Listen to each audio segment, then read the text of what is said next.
आचार्य श्रीमूर्ति अनंत परमेष्ठी की जय।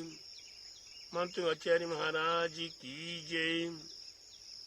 आचार्य गुरुवर 108 परम तपस्वी पंचरी परमितिशी संत शिरोमणि पंचवर्ष के जल के त्यागी ज्ञान वृद्धि तपो वृद्धि वयु वृद्धि हम सबके हृदय में वास करने वाले और मेरे रग रग में वास करने वाली आचार्य श्री 108 नेमी सागर जी महाराज की जय। आचार्य श्री 108 दया सागर जी महाराज की जय। भव्य आत्माओं, यहाँ भक्तांबर का प्रसंग चल रहा है। भक्तांबर हमारे आपके लिए एक 48 रत्नों से भरा हुआ पिटारा है।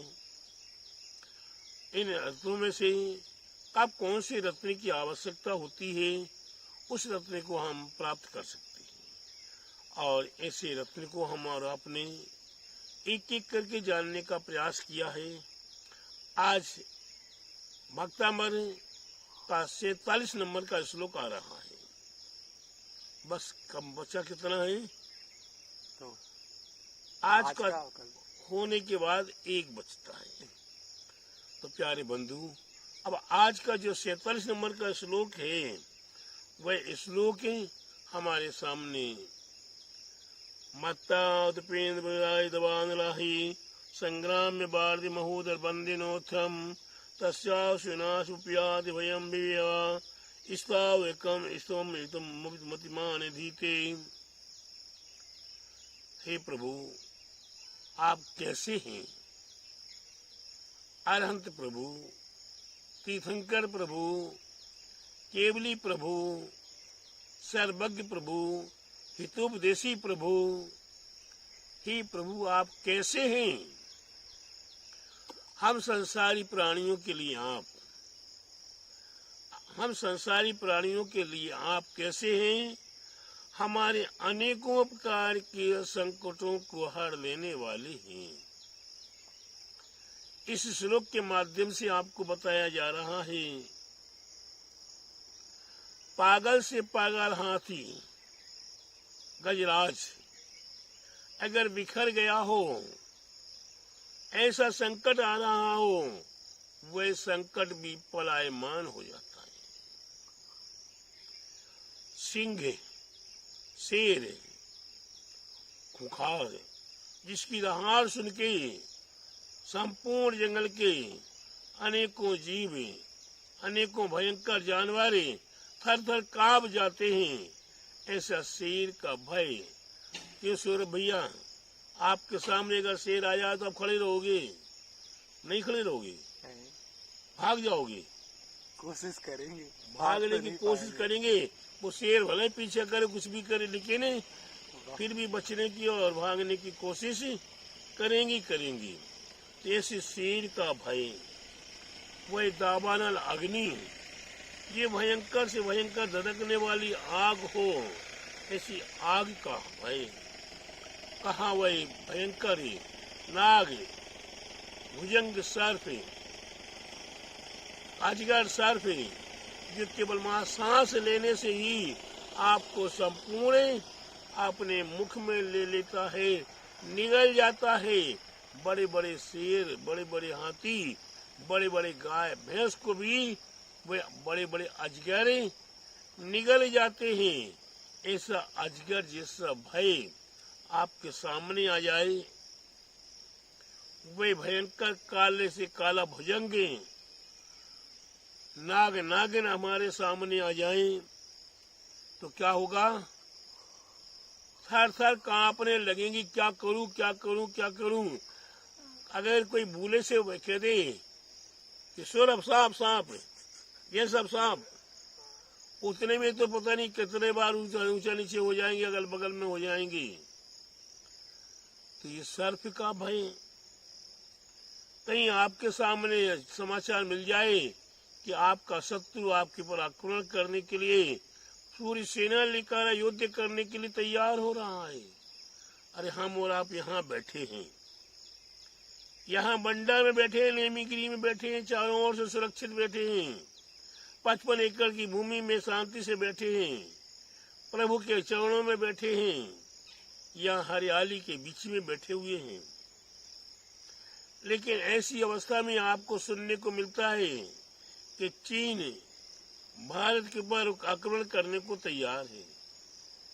उतने में क्या होता है, यहाँ बेचैनी बढ़ जाती है, यहाँ सुरक्षित रहते भी बेचैनी बढ़ जाती है, वहाँ युद्ध और यहाँ बेचैनी, और कहीं यही हमारे सामने युद्ध में हो जाए तो ऐसे भयंकर भीषण युद्ध से भी हमें बचाव करने के लिए सहारा प्रभु आप हैं। इसके उपरांत समुद्र में अगर कहीं समुद्र में नदी पार करना, समुद्र पार करना है और उसमें ज्वार भाटा आने लगे, वही समुद्र अपने सीमाओं को तोड़ने लगा, ऐसी अवस्था में हमारी नौका डमाडोल हो रही है, हमारी जान डमाडोल हो रही कि बस अब गई अब गई अब गई। प्यारे बंधु, ऐसी अवस्था में आगे जलंधर रोग, जलोदर रोग, भयंकर से भयंकर, भीषण से भीषण उधर रोग उत्पन्न हो जाएं। अगर पेट में कोई रोग उत्पन्न हो गए फिर संपूर्ण शरीर बीमार होने की दशा में आ जाता है। ऐसे रोग बढ़ जाएं, वही बड़ी से बड़ी जंजीरों से, बेड़ियों से, मोटी मोटी जंजीरों से बांध दिया जाए। ऐसी अवस्था में हमारे आपके लिए कौन सहारा है? हमारे लिए, हमारे आपके लिए कौन सहारा है? वह प्रभु है, अरहंत प्रभु, वह वीतरागी प्रभु, वह तोपदेशी प्रभु, वह तीर्थंकर प्रभु, वह अरहंत प्रभु हमारे लिए आप सहारा हैं। आपके नाम का स्मरण करने मात्र से, आपके गुणों की स्तुति करने मात्र से, ये एक नहीं 8 प्रकार के भयंकर से भयंकर भय सहाय रूप से चुटकियों पे पलायमान हो जाता है, हम सुरक्षित हो जाते हैं। ये सारा उपाय हमारे मानतुंग आचार्य महाराज किस लिए बता रहे हैं? ये मानतुंग आचार्य महाराज ने अपने ऊपर आया हुआ उपसर्ग, ऐसे उपसर्ग में उपसर्ग पलायमान हो और धर्म की जयकार हो, धर्म की प्रभावना हो और हमारा स्वयं का कल्याण हो जाए। मोक्ष रूपी लक्ष्मी को प्राप्त करने की भावना से ये स्तोत्र लिखा गया, रचा गया है। उसी प्रकार से हमें हमारे मानतुंग आचार्य महाराज ने स्तोत्र रहस्यमय दिया है। तो किस लिए? हम ऐसे संकटों से छुटकारा प्राप्त करें, शाश्वत धर्म ध्यान कर सके, शाश्वत निर्माण को प्राप्त करने का रास्ता प्राप्त कर सके। इसलिए हमारे पूर्वाचार्यों ने, हमारे मानतुंग आचार्य ने, हमारे सोमसेन आचार्य महाराज ने, हमारे सोमसेन आचार्य महाराज ने हम भव्य आत्माओं के लिए ये भक्तामृत पर रिसर्च करके यंत्र, रिद्धि, मंत्र और आराधना करने के लिए विधान और उसका अर्घ्य हमें तैयार करके दिया है। ऐसे यंत्राज को आप देखेंगे, इस 47 नंबर का यंत्राज आपके सामने उपस्थित है। इस 47 नंबर का यंत्राज आपके सामने उपस्थित है।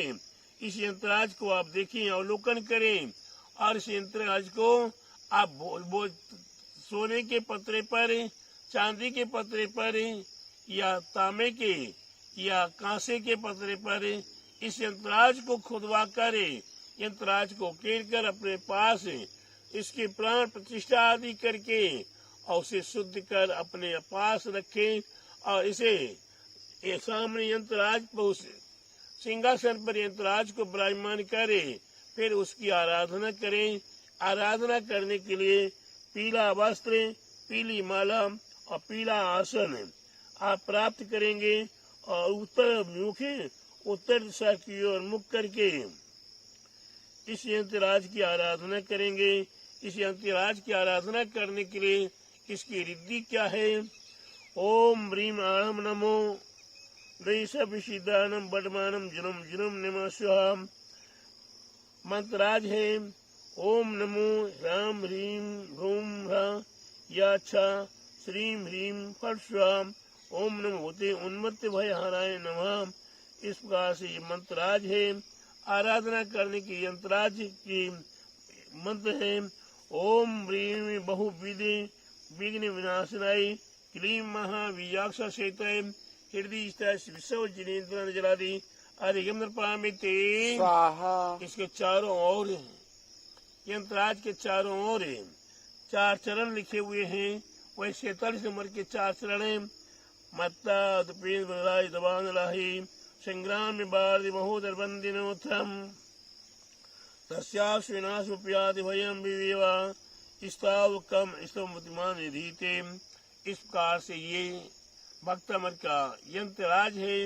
इस यंत्रराज की रिद्धि मंत्र और आराधना करें आप 10 माला प्रतिदिन 10 माला प्रतिदिन 21 दिन तक के 48 दिन तक के और नहीं तो 108 दिन तक के इस यंत्रराज की आराधना अवश्य करें।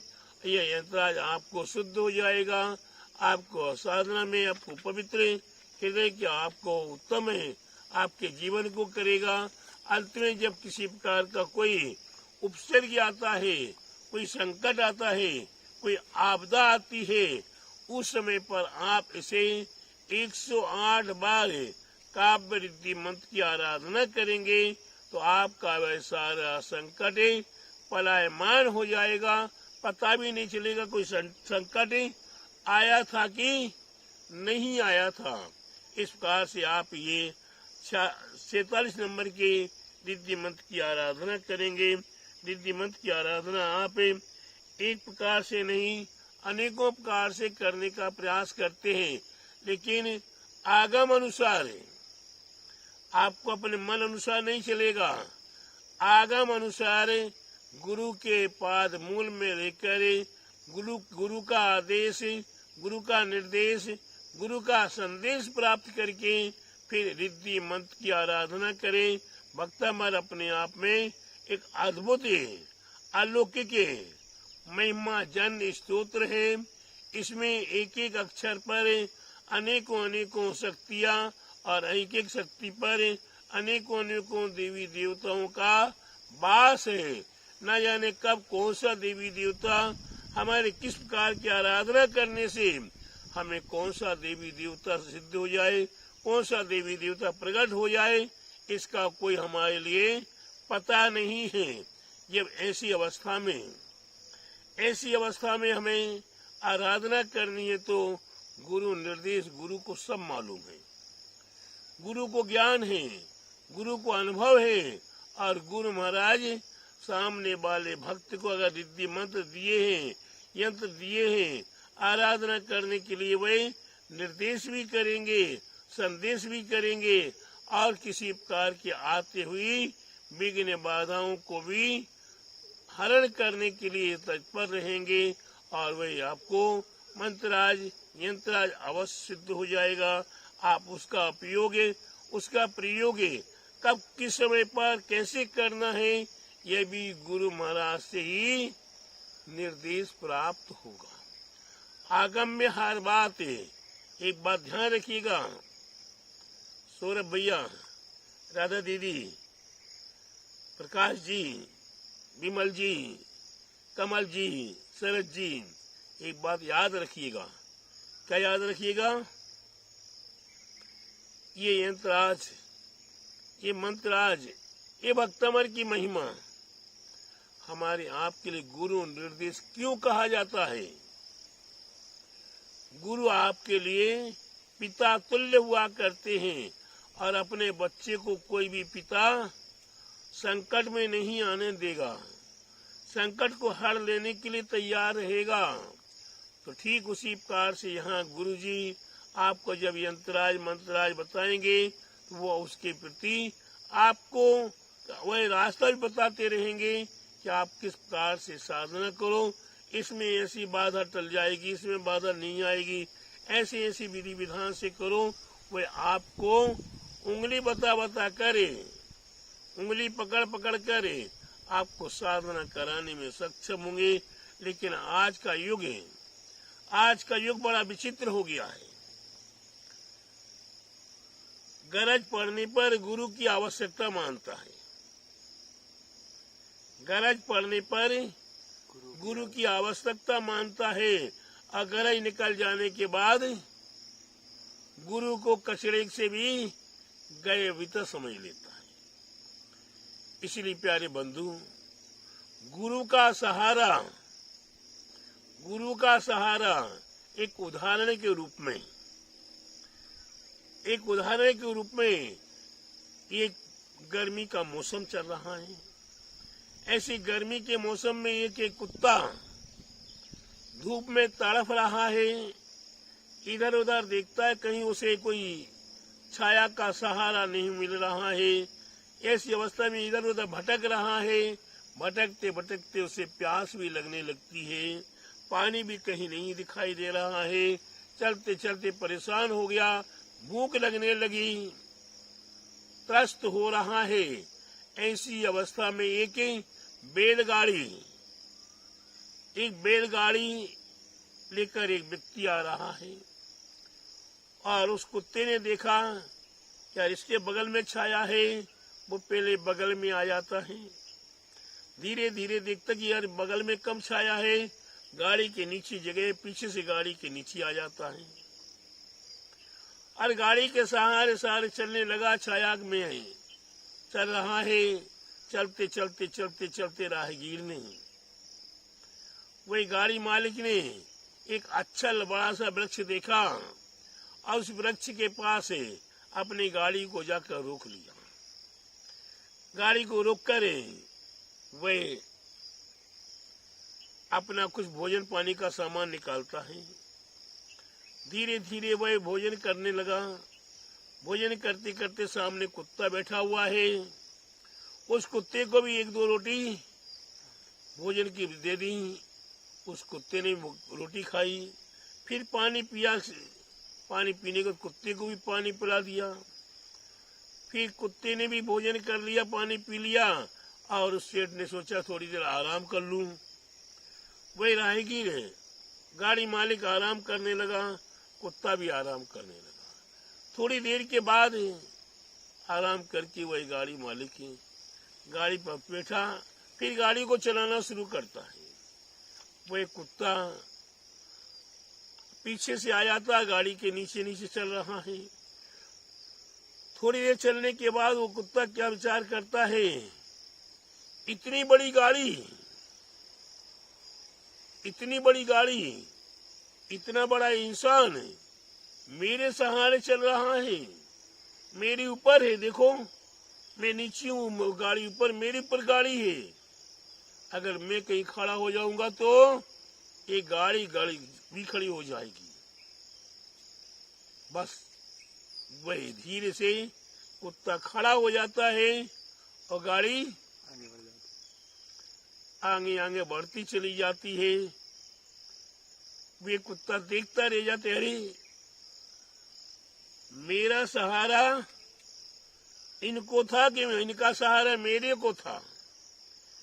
ठीक उसी प्रकार से आज का मानव हो गया है कि गुरु का सहारा लिया तो, लेकिन अंत में मैं ही गुरु हूँ, मैं ही गुरु का गुरु हूँ। तो प्यारे बंधु, जहाँ मेरे गुरु का गुरु बनता हूँ, बस वही हमारा पतन होना शुरू हो जाता है, वही संकट आपदाएं आना शुरू हो जाएंगी। इसलिए प्यारे बंधु, जो नहीं दिखाई दे रहा, जो आज वर्तमान में हमें नहीं मिल रहा है, दिख नहीं रहा है, कहाँ है, कैसा है, नहीं पता है। आगम में जो बता दिया उसे श्रद्धा पूर्वक स्वीकार कर रहा हूँ। किसको? अरहंत प्रभु को। अरहंत प्रभु आज इस पंचम काल में हमारे आपके पास नहीं। वह तीर्थंकर प्रभु हमारे पास नहीं है, वह सर्वज्ञ तो से हमारे पास नहीं है। वे अनंत गुणों का भंडार हमारे पास नहीं है। लेकिन प्यारे बंधु, उन्हीं का जो जीवन चरित्र है, उनका जो महिमा, उनके गुणों का गुणानुवाद हमें हमारे पूर्व आचार्यों ने एक ग्रंथों में भर दिया है। उसे मैं श्रद्धा पूर्वक नमन करता हूँ। उसे एक एक करके ग्रहण करके अपने हृदय में उसे उतारने का प्रयास करता हूँ। आप छोटी सी बात देख लीजिए ना, ये प्रसंग चल रहा है भक्तावर का। आपने 47 नंबर का श्लोक आज सुना, देखा। आपने प्रत्येक श्लोकों में देखा है, सुना है। एक एक संकट, एक एक आपदाओं के आने पर प्रभु का स्मरण करने मां से वे संकट दूर हो जाते हैं। ऐसे प्रभु हमारे आपके पास है। नाम बजे तेरा, काम बने मेरा। प्रभु आपके नाम लेने मां से काम बन जाता है। आपका स्मरण करने मां से काम बन जाता है। आपके गुणों की स्तुति करने मां से हमारे संकट पलायमान हो जाते हैं। ऐसे हम अपने अनंत प्रभु को पुनः पुनः कोटि कोटि नमन करता हूँ, नमोस्तु करता हूँ। बोले अनंत परमेष्ठी की जय। बोले मानतुंगाचार्य महाराज की जय। बोले सोमसेन आचार्य महाराज की जय। बोले आचार्य गुरुवर 108 परम तपस्वी ब्रह्मचारी परम तिषि संत शिरोमणि 5 वर्ष के जल के त्यागी स्वतंत्र सेनानी ज्ञान वृद्धि, तपो वृद्धि, वयो वृद्धि, आप सबके हृदय में वास करने वाले और मेरी रग रग में वास करने वाले ऐसे हितोपदेशी आचार्य गुरुवर 108 नेमी सागर जी महाराज की जय। आचार्य श्री 108 दया सागर जी महाराज की जय।